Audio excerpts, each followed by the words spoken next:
For the recoloring of this photograph, you don't necessarily have to work through it in the same order that I am, or even using the exact adjustment layers that I'm doing. The point of this is to just kind of work through it as a process. And again, you can be using your own picture for this as well. So the first thing that I'm noticing about this picture is that it's very light, okay? And it's obviously a little discolored from age. So the first thing that I look at doing when I go into this photo is messing with the general exposure. So I'm going to go ahead and, again, the adjustment layer, so using the black and white circle. So I'm going to see if that helps at all. And it kind of washes out the background. So I'm going to adjust it a little bit, but I can always go back and change it too if I decide that that washed out look isn't going to work for me. So having seen that, I tend to like curves, but curves and levels are very similar. So I'm just going to walk through both of them for you. So levels, I noticed there's no black in this picture, right? Immediately reading this histogram, which is part of that discoloration, right? So I'm going to make it a little bit darker. See about brightening up any of the whites, but I think that's not really where I'm going to go. I'm going to mess with the midtones a little bit, make those a little bit more solid.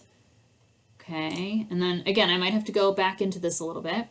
Similarly, curves is also adjusting the dark values and the light values. So typically, the bottom of your curve, not even typically, the bottom of your curve affects your dark values. So if you were to go up here, your dark values are going to lighten. If you go below the curve, they're going to darken. The top of your curve, same thing. If I go up, that's going to lighten it. If I go down, that's going to darken it. And then I'm going to put a third point for my midtones. Again, I may not need both of these given that I've just adjusted two things. Like for example, if I took off the levels or if I took that off, I think that's actually pretty good. But you could use either of these. This would be perfectly fine. The other thing that I'm kind of noticing about it is it's maybe a little too yellow.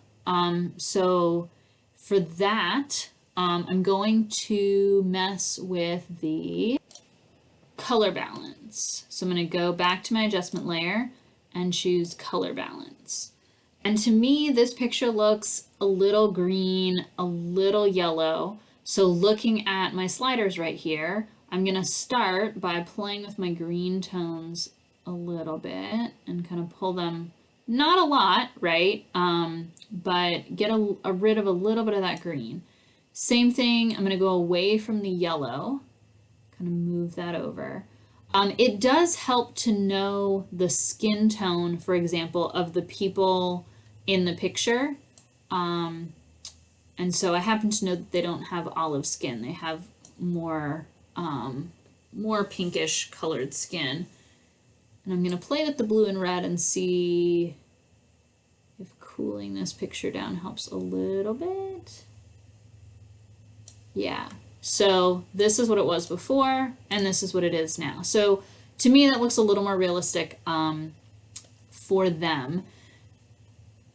Now that the colors are a little bit better, I could try adjusting the curves again and see what that does. And I can always work back into these as well. So for example, if I go to the properties on my curves, this is the curves that I came up with.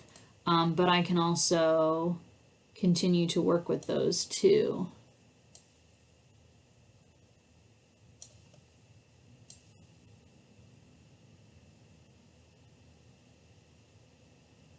So one thing to note about this particular picture is that these people are in shadow, and the background is definitely a lot lighter.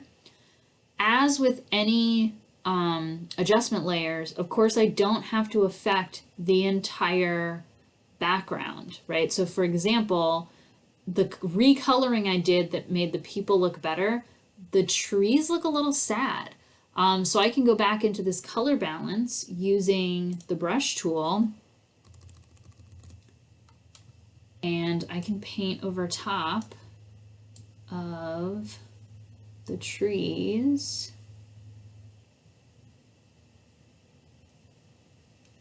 And interestingly, I'm not seeing a huge amount of difference there, but I think part of that's because I've washed them out a little bit. So we'll see how good of a selection that is in a minute, because I can always adjust it later too. So similarly, because I kind of washed out the background with that exposure layer. So, oh, look at that, bringing that back. But I can also tell right now, like part of that making it a little more pink, it's not maybe the right answer there.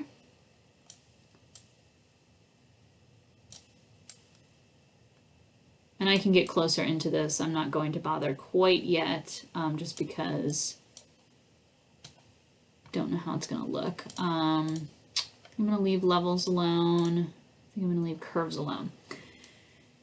So now to fix the background, and I could go back into these slats as well, but to go back into this, I am going to control click and get this selection, all right? And then I'm going to make another color balance layer, but before I do anything, I'm going to invert this selection. And I did that wrong a little bit on purpose, not entirely on purpose, but a little bit on purpose to be able to show you that now I can invert this. And now I can play with making the grass maybe a little more green, so less pink, maybe also a little less yellow.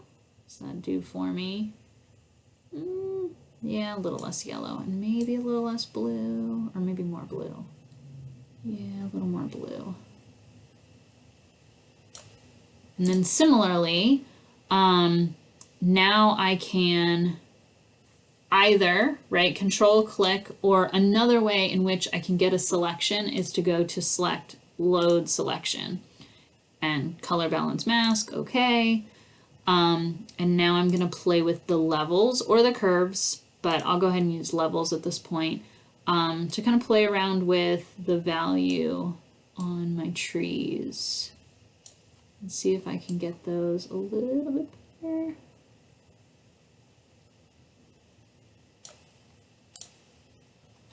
So this is where we started, and this is where I've taken it. Yours does not have to look identical to this.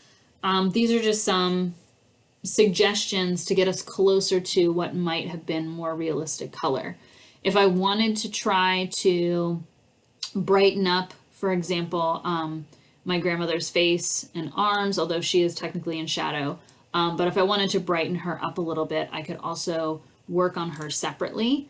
So again, just to show you some options. So the object selection tool, if I'm just selecting my grandmother, right, I can let that do the majority of the job. And then I could go in with the quick selection tool, holding Alt to get rid of her shoulder over here. Try to go back into that, get the rest of her dress. We get a little more of her hand.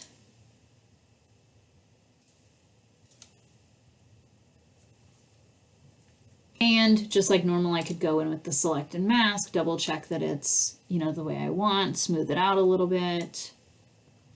I could feather it out if I thought that would help. Oh, I think I got a little too much of that chair there. So I like using the brush tool for this, because that looks like the back of it. Oh, I'm adding, I want to subtract. Go in and fix the dress, so I'm not getting the back of the chair. I think I'm pretty happy with that. It's not perfect because I'm getting some of the grass behind her, but that'll work. Click OK, and then I could attempt to brighten her up a little bit. Mess with the contrast a little bit. I'm not sure if I'm actually happy with that because it might be a little too bright. I'm going to push that too far. So let's see, from where it was to where it is now.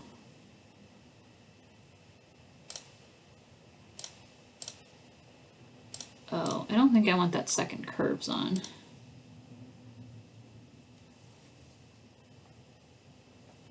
So if I take that second curves off, maybe give her a little more contrast now that I don't have that on.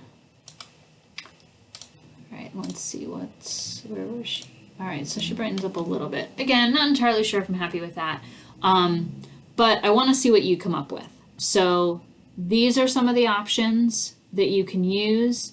One final thing just to show you that it's there is the photo filter. So for example, if I feel like this is a really warm composition, I would maybe put on a cooling filter. So like that doesn't look too bad, but I can also pull it back a little bit. So that's at 0, and I think that might be a little bit better, but I have different options, right? So you can play with all of them, kind of see what looks best to you. So this is what it was before, and that's that final kind of cooling it off a little bit. And again, it doesn't have to be the entire picture. If I wanted to only affect the people and not affect the background, I could do that. So again, this is what it was to start with. And this is what I've ended up with. I would file, save as, last name, underscore, first name, underscore, color correction, JPEG, save. And then you would turn in the JPEG file. Oh, and click OK.